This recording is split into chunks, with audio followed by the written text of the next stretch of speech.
Madam, నేను IUI first try చేయొచ్చా లేదా స్ట్రైట్ అవే ఐవీఎఫ్కి ప్రొసీడ్ అవ్వాలా అని అడుగుతూ ఉంటారు. ఐయుఐ వర్సెస్ ఐవీఎఫ్, ఏ ట్రీట్మెంట్ ఎవరికి చేయాలి అండ్ దేనికి ఎవరు సూటబుల్ అనే దాని గురించి డిస్కస్ చేద్దాం.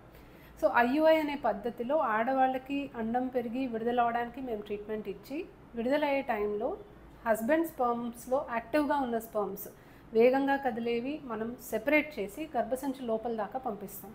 ఐవీఎఫ్లో ఎగ్స్ శరీరం నుంచి బయటికి తీసి మేమే స్పర్మ్తో కలిపి ల్యాబ్లో ఎంబ్రియోస్ని ఫామ్ చేసి ఫామ్ అయిన ఎంబ్రియోని గర్భసంచిలో పెడతాం.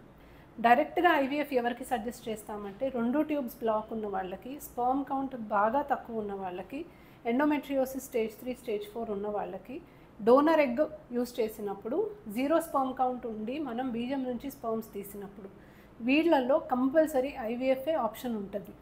ఇంకా ఎవరికైనా కూడా స్పర్మ్ కౌంట్ అనుకూలంగా ఉండి ట్యూబ్స్ ఓపెన్ ఉండి ఓవిలేషన్ కరెక్ట్గా జరిగితే మనం ఐయుఐ చేయొచ్చు.